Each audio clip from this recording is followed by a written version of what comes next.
When I was about 5 years old, our old house was a world of wonder and a place of deep comfort. A sprawling, single-story home that seemed to have a secret around every corner. My mornings were a ritual, a sacred routine that started with the first rays of sun peeking through the slats of my bedroom blinds. I would burst from the warmth of my bed, my small feet padding quickly across the cool wooden floor, my heart full of a simple, pure joy to start the day. My first destination was always my mother's room, to deliver a sleepy hug and a mumbled "good morning," a gesture that was always met with a warm embrace and the gentle, comforting scent of her perfume.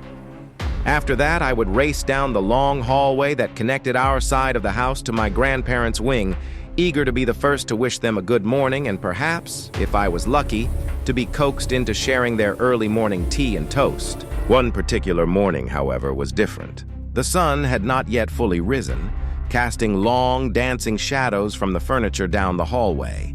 The house was still and silent, holding its breath in the quiet hours before the rest of the world woke up. I had woken up earlier than usual, perhaps around 5 or 6 in the morning, driven by an unexplainable restlessness. I performed my morning ritual as usual, slipping into my mother's room and giving her a hug, her sleepy smile a familiar anchor in the dim light. After our brief exchange, I left her room and turned the corner to head straight for my grandparents' bedroom, my mind already picturing their smiling faces. But as I rounded that corner, I stopped dead in my tracks, my small body freezing in place. There, standing in the middle of the hallway directly in front of me, was a woman. She was perfectly still, and her presence seemed to suck all the sound and warmth from the air around her. She was of average height, and she was dressed in what I now recognize as a traditional Chinese-style tunic, a simple, elegant garment of dark silk with delicate embroidery that shimmered faintly in the gloom. But it was her face that seized my attention and filled my young heart with a cold, creeping dread. Her face was not there. It was a complete and utter void, a shimmering, indistinct haze where her eyes, nose, and mouth should have been, like a smudge on a photograph or a heat haze rising from asphalt on a hot day.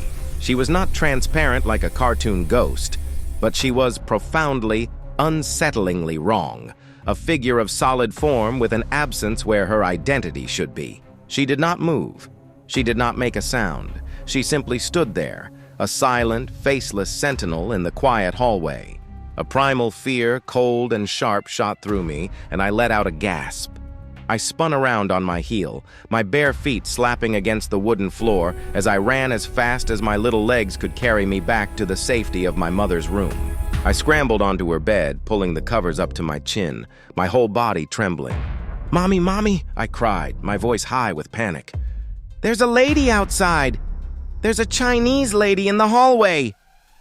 My mother, who had been drifting back to sleep, sat up immediately, her expression shifting from drowsiness to concern. She put her arms around me, trying to soothe my shaking body. "A lady, sweetheart? What lady?" she asked, her voice gentle but firm. "There's no one there." "There is," I insisted, my words tumbling out in a rush. "She's right there. A Chinese lady, and her face is all blurry." I pointed a trembling finger towards the bedroom door, my eyes wide with a terror that I couldn't fully articulate. My mother's face grew serious, and she swung her legs out of bed, taking my hand in hers. "Okay, sweetie, let's go see," she said, her voice calm and reassuring. It's going to be okay, sweetheart. Though I could feel a slight tremor in her grip. I'm here with you. She led me out of her bedroom and into the living room, her eyes scanning every corner of the house. We walked through the entire house, from the living room to the kitchen, and then back down the long hallway towards my grandparents' room. But the hallway was empty. The faceless woman was gone, as if she had never been there at all. There was no sign of her, no lingering scent, no displaced air, nothing but the quiet, empty house and the long shadows of the early morning. I looked up at my mother, and I saw a look on her face that I couldn't quite understand at the time.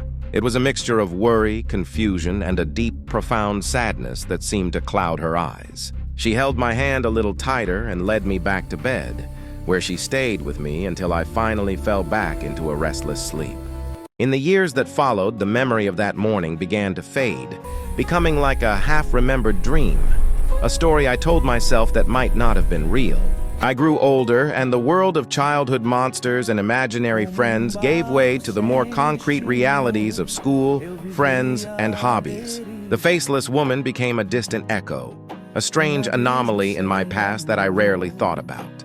But sometimes, in the quiet moments, I would feel a strange chill in that same hallway, or I would think I saw a flicker of movement out of the corner of my eye, only to turn and find nothing there. These moments were fleeting and easily dismissed, but they kept the memory of that morning from being completely forgotten. It wasn't until I was a teenager, maybe 13 or 14 years old, that the memory came rushing back with startling clarity. My mother and I were looking through an old photo album, laughing at pictures of me as a baby, chubby and bald, with a perpetually surprised expression on my face. As we flipped through the pages, we came across a picture of my mother holding me as a newborn, standing in our old driveway. Next to her stood a couple, a man and a woman, both smiling warmly at the camera. The woman was of Asian descent, with a kind face and gentle eyes, and she was looking down at me with an expression of pure, unadulterated affection. "Who's that?" I asked, pointing to the woman in the photo. My mother's smile faded slightly, replaced by a more thoughtful, melancholic expression. "That was Mrs. Lin," she said softly. "She and her husband lived in the house next door to us when you were born." I looked closer at the photo, and a strange feeling began to stir in the pit of my stomach. "I don't remember her," I said. "You wouldn't," my mother replied, her voice quiet. "She passed away not long after this picture was taken." She paused for a moment, her gaze fixed on the photograph. "She was a very kind woman, your mother. She was so excited when you were born. She had always wanted children of her own, but she and her husband were never able to have any. She used to come over almost every day to see you, to hold you and rock you to sleep. She absolutely adored you." My mother's words sent a shiver down my spine, and the memory of that morning in the hallway came flooding back to me in a wave of vivid, terrifying detail.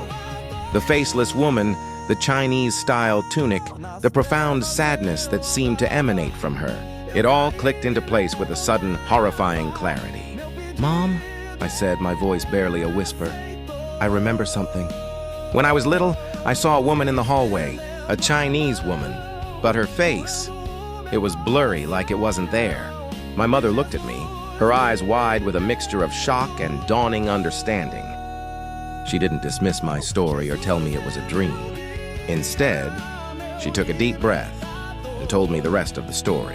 She told me that Mrs. Lin had been very sick for a long time, suffering from a degenerative illness that had slowly stolen her strength and her vitality. My mother, who was a nurse, had been helping to take care of her, giving her injections to manage her pain and try to slow the progression of the disease. But despite my mother's best efforts, Mrs. Lin's condition continued to worsen. "The last time I saw her was the day before she died," my mother said, her voice thick with emotion. "She was so weak, but she asked me to bring you to see her one last time. I brought you over and you were sleeping in my arms. She reached out and touched your little hand, and she whispered something to me. She said, 'He's so beautiful. Please tell him I'll always be watching over him.'" My mother paused, wiping a tear from her eye. "She died a few days later," she continued. "Her husband was devastated. He sold the house not long after that and moved away. I never told you any of this because I didn't want to scare you, and I guess I hoped you would forget. But I hadn't forgotten.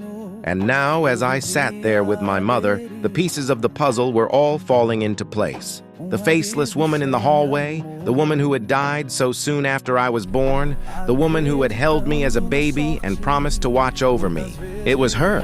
It had to be. "Did you ever see her?" I asked my mother, my voice trembling. "After she died?" My mother hesitated for a moment, and then she nodded slowly. "A few times," she admitted. "I would see a shadow in the hallway, or I would feel a cold spot in the living room. I always thought it was my imagination or just my grief playing tricks on me. But after you told me about the faceless woman, I wasn't so sure anymore." In that moment, I understood.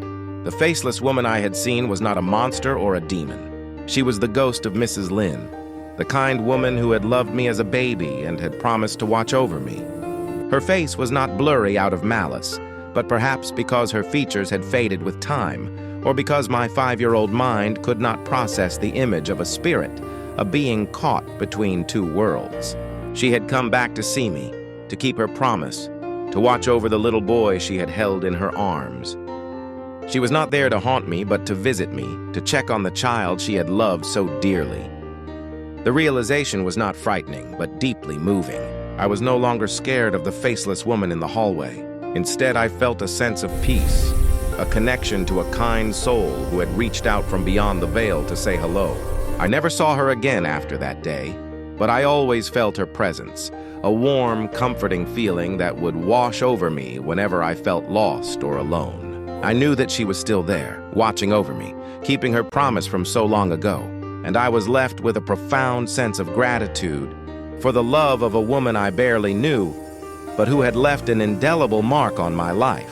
She was not a ghost to be feared, but a guardian angel to be cherished, a reminder that love transcends even the boundaries of life and death. She had come to visit me, to see the little boy she had loved, and in doing so, she had given me a story that I would carry with me for the rest of my life, a story of love, loss, and the enduring power of a promise kept.